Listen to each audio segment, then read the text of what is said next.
You ask Tiger to solve. This deals with linear equations with one unknown. The final result is x equals -6. Let's solve it step by step.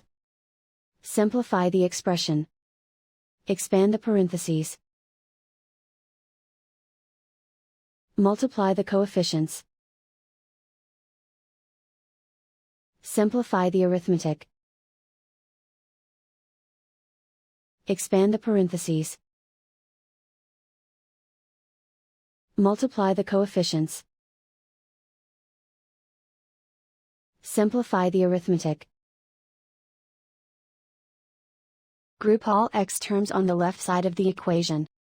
Add 120x to both sides. Group like terms. Simplify the arithmetic.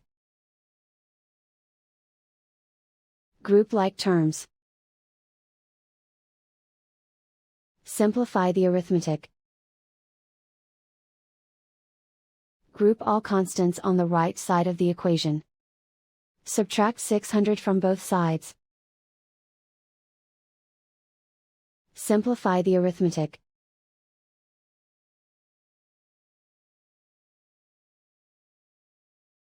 Isolate the x. Divide both sides by -510. Cancel out the negatives. Simplify the fraction. Move the negative sign from the denominator to the numerator. Find the greatest common factor of the numerator and denominator. Factor out and cancel the greatest common factor. And so the final result is x equals -6.